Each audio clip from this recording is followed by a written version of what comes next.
வணக்கம் பேரே, ஸ்ரீ குபேரன் டிவி நேயருக்கு லக்ஷ்மணன் அன்பு வணக்கங்கள். இப்போ நம்ம பார்க்க போகிறது வார ராசி பலன் 6ஆம் தேதியிலேருந்து 12ஆம் தேதி வரை எப்படி இருக்க போகுதுன்னு பார்க்க போகிறோம். ஸோ எப்போதுமே சொல்கிறதாங்க, லக்னத்துக்கு பாருங்கள். ராசிக்கு பார்ப்பதை விட லக்னத்துக்கு பார்க்க ரொம்ப பர்ஃபெக்டாக இருக்கும். உதாரணமாக ஒரு மகர லக்னம் விருச்சிக ராசியில் நீங்கள் விருச்சிக ராசிக்கான பலன்களை பார்க்கறத மகர ராசிக்கான பலன்களை பார்க்க ரொம்ப பர்ஃபெக்டாக இருக்கும்.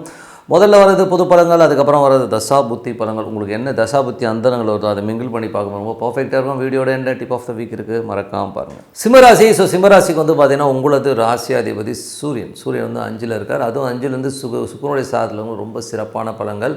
அது மட்டும் இல்லை, தொழில் ரீதியான விஷயங்கள், புதிய பார்ட்னர்ஷிப் அமைவதற்கான வாய்ப்புலாம் ரொம்ப நல்லாயிருக்கு. ஸோ அதெல்லாம் ரொம்ப நல்ல விஷயங்கள் தான்.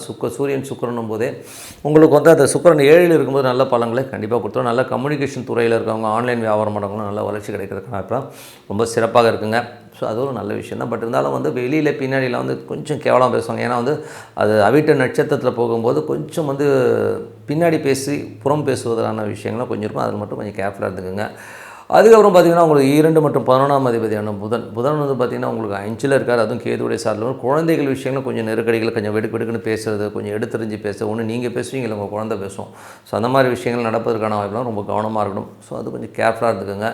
அதுவும் உங்களுக்கு 6ஆம் அதிபதி சனி வந்து 7ல் இருக்கிறது வந்து பார்த்திங்கன்னா உங்களுக்கு வந்து நல்ல வளர்ச்சி, நல்ல ஏற்றங்கள் வர்றதுக்கான வாய்ப்புலாம் ரொம்ப நல்லாயிருக்கு. பட் வேலையில் நல்ல ஏற்றங்கள், நல்ல லாபங்கள்லாம் வர்றதுக்கும் ஸோ அதெல்லாமே ரொம்ப சிறப்பு தாங்க. பட் இருந்தாலும் சின்ன நெருக்கடிகள் இருக்கும். கொஞ்சம் வேலையில் கூட கொஞ்சம் ரொம்ப வேகமாக போகாமல் கொஞ்சம் ஸ்லோவாக போகிறதோ அப்படிங்கிற ஃபீலை கண்டிப்பாக ஏற்படுத்தும். கணவன் மனைவி உறவுல வந்து கொஞ்சம் ஸ்ட்ரெஸ்ஸஸ், டென்ஷன்ஸ் வர்றதுக்கான வாய்ப்புலாம் கொஞ்சம் கவனமாக இருக்கணும்.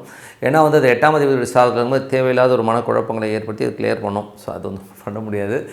அது மட்டும் இல்லை, குழந்தைகளால் வந்து கணவன் மனைவிக்குள்ள ஒரு சின்ன ஸ்ட்ரெஸ் போகிறதுக்கான வாய்ப்புகளும் கொஞ்சம், அதெல்லாம் வந்து எது ரியாலிட்டிங்கிறத வந்து பார்த்துக்கணும். சும்மா வந்து இந்த புள்ளை கெட்டு போனது காரணம் நீ தான், இந்த புள்ளை இப்படி தான், நீ தான் கெடுத்த, இந்த மாதிரிலாம் பேசுவாங்க. ஸோ இந்த மாதிரி பேசுகிறதுனால ஒன்றும் கிடைக்கல. ஆனால் அந்த மாதிரி விஷயங்களும் கொஞ்சம் கேர்ஃபுல்லாக இருக்குது, ரொம்ப அவசியம்.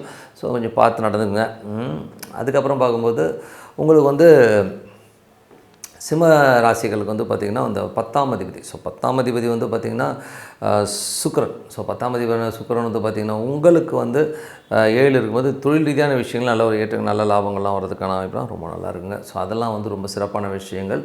அது ரொம்ப நல்லா. பட் நடைமுறையில் மட்டும் சின்னதாக சிக்கல் இருக்கும். மற்றபடி 9ஆம் அதிபதியான செவ்வாய் வந்து 12ல் இருக்கும்போது தந்தை சார்ந்த உறவுகளால் வந்து ஒரு எமோஷன்ஸ், ஒரு ஸ்ட்ரெஸ்ஸஸ் வரும். அதை கொஞ்சம் பார்த்து நடந்துக்கணும். ஸோ அது வந்து கொஞ்சம் கேர்ஃபுல்லாகவும் இருந்துக்கிறது ரொம்ப அவசியம். குழந்தைகள் விஷயங்களில் வந்து பின்னாடி யாராச்சும் பேசுவாங்க, ஏதாச்சும் குழந்தைங்க இப்படி நடந்துக்குச்சுன்றதுனால ஒரு மனக்காயங்கள் வரதுக்கான அப்படின்னா தூக்கம் இல்லாமல் இருப்பீங்க. ஸோ அந்த மாதிரி விஷயங்களும் கொஞ்சம் கேர்ஃபுல்லாக இருந்துக்குங்க. ஸோ இதெல்லாம் வந்து மற்றபடி வந்து பார்த்திங்கன்னா சிம்பிளான விஷயங்க. 11ஆம் அதிபதி புதன் அவர் வந்து 11ஆம் அதிபதியாக இருந்து அவர் 5ல் இருக்கணும். ஆன்மீக சுற்றுலா போகிறதுக்கான வாய்ப்புகளை நிறைய பேருக்கு ஏற்படுத்துங்க. ஸோ மற்றபடி நரசிம்மர் வழிபாடு ரொம்ப சிறப்பான ஒரு பலன்களை கண்டிப்பாக கொடுக்குங்க. ஸோ இதுவரை பார்த்து வந்து பொது பலன்கள். இப்போ பார்க்க போகிற தசாபுக்தி பலன்கள் எப்படின்னு பார்ப்போம். ஸோ தசாபுக்தி பலன்கள் வந்து பார்த்திங்கன்னா உங்களுக்கு சிம்ம லக்னமாக இருந்து சூரிய தசாபுக்தினா சூரியன் வந்து இப்போ வந்து சுக்கிரனுடைய சாரத்தில் போகும்போது நல்ல ஏற்றங்கள், நல்ல லாபங்கள், புதிய வாய்ப்புகள் வர்றதுக்கான வாய்ப்புலாம் இருக்குது. தொழில் நிறைய சேஞ்சஸ் பண்ணி அதில் நல்ல வர விஷயங்கள் நடக்கிறதுக்கான வாய்ப்புலாம் ரொம்ப நல்லாயிருக்கு. பட் இருந்தாலும் சின்னதாக வந்து ஒரு மனக்காயங்கள் அப்பப்போ ஏற்படுத்தும். ஸோ கணவன் மனைவி உறவுல வந்து சின்னதாக ஒரு மனக்காயங்கள் அப்பப்போ வரும். பார்ட்னர்ஷிப் சம்மந்தமான விஷயங்களை ஏன்னா அது இருந்தாலும் இப்படி பேசிட்டானுங்கிற மாதிரி ஃபீலை கண்டிப்பாக ஏற்படுத்தும். ஸோ இதெல்லாம் வந்து ஆன் தி வேல நடக்கிற ஒரு விஷயங்கள். ஸோ அதுக்கு ஒன்றும் பண்ண முடியாது. மற்றபடி வந்து பார்த்திங்கன்னா சிம்ம லக்னமாக வந்து சந்திர தசா வந்து சந்திரன் வந்து பார்த்திங்கன்னா ஒரு திங்கள் செவ்வாயில் வந்து சந்திராஷ்டமாக போகும்போது கொஞ்சம் கேர்ஃபுல்லாக இருக்கணும். மற்ற நாட்கள்லாம் ரொம்ப சிறப்பான நல்ல ஏற்றங்கள் வர்றதுக்கான ரொம்ப நல்லாயிருக்கு. சிம்ம லக்னமாக இருந்து செவ்வாய் தசா பார்த்திங்கன்னா செவ்வாய் வந்து பார்த்திங்கன்னா உங்களுக்கு வந்து கொஞ்சம் அந்த 4 மற்றும் 9ஆம் அதிபதியாக அது 12ல் இருக்கும்போது கொஞ்சம் அதனால் வந்து ஒரு மனக்கலக்கங்கள், மனக்காயங்கள் ஏற்படுத்துறதுக்கான வாய்ப்புகளே கண்டிப்பாக இருக்கும். ஏன்னா செவ்வாய் நீச்சமாக இருக்கும்போது அம்மா அப்பாவனால் நமக்கு ஒரு அவமானமோ இல்லை அம்மா அப்பா இப்படி பேசிட்டாங்கிற ஒரு மன ஃபீலே கண்டிப்பாக ஏற்படுத்தும். ஸோ அதனால் கொஞ்சம் கேர்ஃபுல்லாக இருந்துக்குங்க. இது வந்து கணவன் மனைவிக்கிட்டையும் அது வந்து கொஞ்சம் ரிஃப்ளெக்ட் ஆகும். ஏன்னா வந்து அந்த செவ்வாயுடைய பார்வை சனிக்கு இருக்கும்போது அந்த மாதிரி விஷயங்களை ஏற்படுத்துறதுக்கான ரொம்ப கவனமாக இருக்கணும். ஸோ அது கொஞ்சம் பார்த்து நடந்துக்கணுங்க. ஓகேங்களா? ஸோ அதுக்கப்புறம் பார்க்கும்போது உங்களுடைய சிம்ம லக்னமாக இருந்து ராகு தசாபுத்திங்களா. ஸோ ராகு வந்து பார்த்திங்கன்னா உங்களுக்கு வந்து 8ல் இருக்காருங்க. ஸோ 8ல் இருக்க ராகு வந்து அது வந்து உங்களுக்கு இப்போ சனியுடைய சாரத்தில் இருக்கும்போது கொஞ்சம் நெகட்டிவிட்டி கம்மியாகும். ஏன்னா வந்து ஒரு 8ல் உள்ள கிரகம் 7ல் உள்ள சாரமாகும்போது அது 8 வேலை செய்யாமல் போகும். அதனால் அந்த வளர்ச்சிகள்லாம் ரொம்ப சிறப்பாக இருக்கும். ஸோ நல்ல ஒரு வளர்ச்சி, நல்ல ஏற்றங்கள்லாம் இருக்கும்.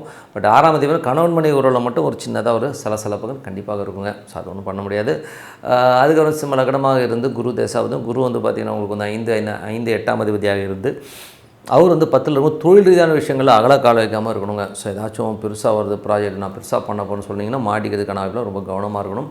ஸோ அதை கொஞ்சம் பார்த்துனதுங்க. சிம்ம லக்னமாக இருந்து சனி தேசா வந்து சனி வந்து பார்த்திங்கன்னா உங்களுக்கு 7ல் இருக்கும்போது அதுவும் குருடைய சாரத்தில் இருக்கும்போது 8ஆம் அதிபதி சாரத்தில் ஒரு தேவையில்லாத ஒரு ஸ்ட்ரெஸ்ஸஸ் டென்ஷன்ஸ் தொழில் ரீதியான விஷயங்களும் குழந்தைகளால் ஒரு மன உளைச்சல் வரதுக்கான வாய்ப்பில் ரொம்ப கவனமாக இருக்கணும்.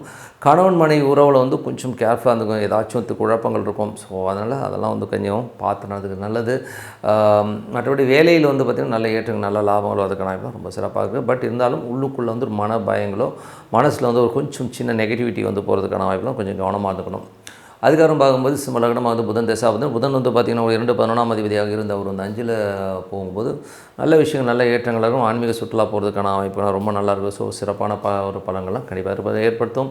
சிம்ம லக்னமாக இருந்து கேது தேசா வந்து கேது 2லேருந்து அது சூரியனுடைய சாரத்தில் இருக்கும்போது ஆன்மீகம் சம்பந்தமான விஷயங்கள் ரொம்ப சிறப்பாக ஈஸ்வர வழிபாடு ரொம்ப சிறப்பான பலன்களை கண்டிப்பாக இருக்கும். குடும்பத்தில் வந்து ஒரு கடன் வாங்குற சூழ்நிலை ஏற்படுத்தும். ஒரு பழைய கடன் அடைச்சி புது கடன் வாங்கலாமாங்கிற எண்ணங்களையும் ஏற்படுத்தும். சுப நிகழ்ச்சி சார்ந்த விஷயத்துக்காக ஒரு முயற்சிகளும் சிறப்பாக இருக்குங்க. ஸோ எல்லாமே ரொம்ப நல்ல விஷயங்கள் தான். அதுக்கப்புறம் பார்க்கும்போது சிம்ம லக்னமாக இருந்து சுக்கிர தசாபதிகள் சுக்கிரன் வந்து பார்த்திங்கன்னா உங்களுக்கு வந்து 3 மற்றும் 10ஆம் அதிபதியாக இருந்து அவர் 7 தொழில் ரீதியான விஷயம் புதிய முயற்சிகள் புதிய வெற்றிகள் பெறுவதற்கான வாய்ப்பு ரொம்ப நல்லாயிருக்கும். அதுக்கான அலைச்சல்கள் ஜாஸ்தி இருக்கும். சின்னதாக ஒரு மன உளைச்சல் வந்து போகும். அதெல்லாம் வந்து காரணம் என்னென்னா அது சுக்கிரன் வந்து அவிட்ட நட்சத்திரம் செவ்வாயோட சாதத்தில் போகும்போது அது நீச்சமாக இருக்கும்போது அது ஒரு மனக்கலக்கங்களையும் நைட்டில் தூங்காமல் உட்காந்து புலம்புவீங்க. சொந்த மாதிரி விஷயங்கள் இருக்குது. அதை மட்டும் கொஞ்சம் பார்த்துக்கணுங்க. ஸோ இதுவரை பார்த்தது வந்து தசாபதி பலன்கள். என்னை பொறுத்த ஒரு நல்ல ஒரு பிரார்த்தனை மனதார இறைவனை பிரார்த்தனை பண்ண உள்ளுக்குள்ளே வந்து அந்த சாமி வரணும். உள்ளுக்குள்ளே உட்காந்து இப்போ ஓம் நமச்சிவாய அந்த ஈஸ்வரன் உள்ளே இருந்து ஃபீல் பண்ணி பாருங்கள். கண்டிப்பாக அடுத்த லெவல் போகிறதுக்கான இப்போ ரொம்ப சிறப்பாக இருக்கும். ஸோ நல்ல விஷயங்கள் நல்ல மாற்றங்களாக இருக்கணும். ஒரு பிரார்த்தனை விஷயம் மனதார பிரார்த்தனை கண்டிப்பாக அடுத்த லெவல் போகிறதுக்கான இப்போ ரொம்ப சிறப்பாக இருக்கும். Tip of the week. So tip of the வீக்கில் வந்து பார்த்திங்கன்னா இப்போ நம்ம பார்க்க போகிறது இப்போ நடைமுறையில் கோச்சாரத்தில் வந்து சனி ராகு இணைவு வரப்போகுதுங்க. ஸோ அதுவும் வந்து மீன ராசியில் வரப்போகுது. ஸோ மீன ராசியில் வரும்போது பார்த்தீங்கன்னா சனியும் ராகு வந்து ஒன்றோடு ஒன்று கிராஸ் ஆகுது அந்த மூமெண்ட்டு. ஸோ எக்ஸாக்டாக பார்த்திங்கன்னா 30ஆம் தேதி வந்து பட் இதோட எஃபெக்ட் வந்து பார்த்திங்கன்னா ஒரு 20-25 தேதியிலேருந்து தெரிய ஆரம்பிச்சிடும். ஸோ 25லேருந்து பார்த்து ஏப்ரல் மாதம் முழுவதுமாக வந்து அந்த சனி ராகுடைய அந்த ஒரு இணைவு இருக்குது. ஸோ அதில் என்ன நடக்கும் அப்படின்னும்போது கடல் சார்ந்த விஷயங்கள் ரொம்ப கவனமாக இருக்கணும். அதில் வந்து ரொம்ப எமோஷனான விஷயங்கள் ரொம்ப ஸ்ட்ரெஸ்ஸான விஷயங்கள் நடக்கிறதுக்கான வாய்ப்பாக இருக்கணும். கொஞ்சம் கவனமாக இருக்கணும். ஏன்னா கடல் பகுதி கொஞ்சம் பிரச்சனைக்குரிய பகுதியாக மாறுறதுக்கான வாய்ப்பு நிறைய இருக்குது. அது மட்டும் இல்லாமல் பார்த்திங்கன்னா இதில் வந்து பார்த்திங்கன்னா குரு சம்மந்தப்படுற ஸோ சனி ராகு குரு அப்படி சம்மந்தப்படும் போது குழந்தைகள் கல்வி இந்த மாதிரி விஷயங்கள் வந்து கொஞ்சம் பிரச்சனைகள் வர்றதுக்கான வாய்ப்பு குழந்தைகளை இது வந்து அஃபெக்ட் பண்ணுற மாதிரியான விஷயங்களை நிறைய ஏற்படுத்தும். ஸோ அது மட்டும் இல்லாமல் வருமானம்னும் போது பொருளாதாரம் வந்து கொஞ்சம் டிசாஸ்டர் ஆகி கீழே போகிறதுக்கான வாய்ப்புகளை நிறைய ஏற்படுத்தும் இந்த ஒரு மாதத்தில். அது மட்டும் இல்லாமல் வெளிநாடு தொடர்பான விஷயங்கள் டோட்டலாக வந்து கொஞ்சம் கான்ட்ரவர்சி தொழில் ரீதியான விஷயங்கள் முடக்கப்படுகின்ற அபாயங்கள் நிறைய இருக்குங்க. ஸோ அதனால் வந்து கொஞ்சம் செலவினங்கள் அதிகமாகிற மாதிரி ஃபீலிங் நிறைய ஏற்படுத்தும். ஏன்னா வந்து இது காலபுருஷனுக்கு வந்து 12ஆம் இடம்ன்றனால கொஞ்சம் விரயங்களையும் நிறைய கொஞ்சம் சின்ன அழிவுகளையும் ஏற்படுத்தும். அதுவும் கடல் சார்ந்த விஷயங்கள் நிறைய இது பண்ணும். அது மட்டும் இல்லாமல் குரு வந்து இப்போ செவ்வாயுடைய சாரத்தில் போகும்போது அது வந்து நமக்கு வந்து ஒரு குழந்தைகள் சம்மந்தமான விஷயம் மட்டும் இல்லாமல் கொஞ்சம் வந்து இந்த ரத்த சம்மந்தமான விஷயங்கள் வந்து கொஞ்சம் பிரச்சனைகளை ஏற்படுத்துறதுக்கான வாய்ப்பை கொண்டு வந்துடும். ஏன்னா வந்து குருன்றதே பார்த்திங்கன்னா உங்களுக்கு 9 மற்றும் 12ஆம் அதிபதியாக இருக்கும்போது வெளிநாட்டில் இருந்து ஒரு சில விஷயங்கள்லாம் வந்து நமக்கு பிரச்சனைகள் வருவதற்கான வாய்ப்புகளையும் நிறைய ஏற்படுத்தும். அதனால் வந்து கொஞ்சம் கவனமாக இருக்கணும். குழந்தைகள் இதில் வந்து மேஜராக பாதிக்கப்படுறதுக்கான வாய்ப்புகள் தொழில் ரீதியான விஷயங்கள் முடக்கப்படுவதற்கான வாய்ப்புகள் நிறைய இருக்குது. ஸோ கொஞ்சம் கேர்ஃபுல். இது வந்து யாரெல்லாம் பாதிக்கும். ஸோ மேஜராக வந்து இது பாதிக்கிறது வந்து பார்த்திங்கன்னா உலகம் முழுவதுமே இது ஒரு சின்ன ஒரு சலசலப்புகளே அந்த ஒரு மாதம் ஏப்ரல் முழுவதும் இருந்தாலும் இது யாரை வந்து நமக்கு யாருக்கு பாதிக்கணும் போது யாரெல்லாம் சனி தசா புத்தி அந்தரங்கள் நடக்குதோ அவங்களுக்கு பாதிப்புகள் கண்டிப்பாக இருக்கும். அதுவும் அந்த ஏப்ரல் மாதத்தில் வரணும். சனி புத்தி அந்தரங்கள் இருக்குன்னா அவங்க ரொம்ப கேர்ஃபுல்லாகணும். அதே மாதிரி ராகு தசா புத்தி அந்தரம் நடக்கிறவங்களும் இந்த பிரச்சனைகள் வரதுக்கான வாய்ப்புலாம் நிறைய இருக்குது. அதே மாதிரி குரு தசா புத்தி அந்தரம் நடக்கணும் கண்டிப்பாக வந்து இது ஒரு பிரச்சனையை ஏற்படுத்தும். இதில் வந்து என்ன ஒரு பேத்தட்டிக்கான விஷயம்னா இதில் வந்து குழந்தைகள் பாதிக்கப்படுறாங்கிறது தான் வந்து ரொம்ப கஷ்டமான விஷயம். ஸோ அதனால் குழந்தைகள் சம்மந்தமான குழந்தைகளை கொஞ்சம் கரெக்டாக பார்த்துக்கணும். ஓகேங்களா. ஸோ அந்த மாதிரி பார்த்துக்கிறது ரொம்ப பொருளாதாரம் வந்து பார்த்திங்கன்னா கொஞ்சம் டிராஸ்டிக்காக வந்து ரொம்ப ப்ராப்ளமேட்டிக் ஆகிறதுக்கான வாய்ப்புலாம் நிறைய இருக்குது. நிறைய குருமார்கள் பார்த்திங்கன்னா அந்த சாமியார் வேஷம் போட்டுட்ருக்கேன் சாமியார் இருக்கிறவங்களாம் வந்து டமால் வெளியில் வந்து வெடித்து அவங்க மேலே கேஸ் போடுறது உள்ள தூக்கி வைக்கிறது இந்த மாதிரி விஷயங்கள் நடக்கும். நிறைய சாமியார் மேலே கேஸ் போயிட்டுருக்கு. அது ஒரு விஷயம். எந்த சாமியார் மாட்ட போகிறாருங்கிறத வந்து நம்ம வந்து பார்ப்போம். அந்த மாதிரி ஒரு பெரிய ஒரு சென்சேஷனல் ஒரு சாமியார் கைது செய்யப்படுகிறார் அப்படிங்கிற மாதிரி விஷயம் அவர் உள்ளத்துக்கு போகிறதெல்லாம் வந்து நம்ம பார்க்குறதுக்கான சூழ்நிலைகளை கண்டிப்பாக இருக்குது. ஆனால் அது ஒரு மாதம் தான் இருப்பார், சொல்ல முடியாது. பட் உள்ளே போகிறதுக்கான வாய்ப்புகள் நிறைய இருக்குது. ஸோ அந்த மாதிரி விஷயங்கள் இருக்குது. ஸோ அதனால் வந்து நம்ம கொஞ்சம் கேர்ஃபுல்லாக இருந்துப்போம். ஏன்னா வந்து இது வந்து சம்மந்தமே என்ன, செவ்வாயுடைய சம்மந்தப்படும் போதே ரத்தம் சம்மந்தமான விஷயங்கள் டிசீஸாக வர்றதுக்கான வாய்ப்புகள் இருக்குது. அது மட்டும் இல்லாமல் பார்த்திங்கன்னா இது வந்து ராகு சனினாலே வந்து பார்த்திங்கன்னா அது கர்மா பேஸ் பண்ணி வரும்போது கொஞ்சம் பிரச்சனைகளை நிறைய கொடுத்துரும். அது வந்து சனி வந்து உங்களுக்கு வந்து எந்தெந்த பார்வையில் கொடுக்கணும் போது பொருளாதாரத்தை வந்து டோட்டலாக அஃபெக்ட் பண்ணுற மாதிரி ராகுவோடய சேர்ந்து அதை அஃபெக்ட் பண்ணும்போது ரொம்ப ஸ்ட்ரெஸ்ஸஸ் வரும். அது மட்டும் இல்லாமல் ராகுங்கிறதே வந்து பார்த்திங்கன்னா கொஞ்சம் பெருசாக வரும், கொஞ்சம் வீக்கங்கள் அதிகமாக வர்றது, இந்த மாதிரி விஷயங்களை ஏற்படுத்தும். கொஞ்சம் பார்த்து நடந்துக்கணும், ஓகேங்களா. சில நேரங்கள் வந்து பார்த்திங்கன்னா அந்த டிசீஸ் வரும்போது அவங்களுடைய வீக்கம் வந்து அதுக்கப்புறம் ரிலீஃப் ஆகும்போது பார்த்திங்கன்னா ரொம்ப டல்லாகிற மாதிரி ஃபீலெல்லாம் கண்டிப்பாக ஏற்படுத்தும். அதனால் கொஞ்சம் நம்ம கேர்ஃபுல்லாக இருந்துக்கணும், ஓகேங்களா. ஏற்கனவே வந்து நிறைய பிரச்சனைகளை நம்ம ஃபேஸ் பண்ணிட்டு வந்தாலும் இந்த காலகட்டங்களில் வந்து கொஞ்சம் நமக்கு வந்து சேலஞ்சிங்காக இருக்கும் அந்த ஏப்ரல் மாதம். ஸோ இது வந்து மார்ச் 20-25 தேதியிலேருந்தே நமக்கு தெரிய ஆரம்பிச்சிடும். பட் ஏப்ரல் வந்து கொஞ்சம் சிவியராக பாதிக்கும். ஏப்ரலுக்கு அப்புறம் எல்லாமே கிளியர் ஆகிடுங்கிறது தான் உண்மையான விஷயம். அதுவரை நம்ம வந்து கொஞ்சம் உஷாராக இருக்கணும் அப்படிங்கிறது தான் உண்மையான விஷயம். ஏன்னா அதுக்கப்புறம் பார்த்திங்கன்னா உங்களுக்கு ராகு கேது பேச்சே ஆகிடும்.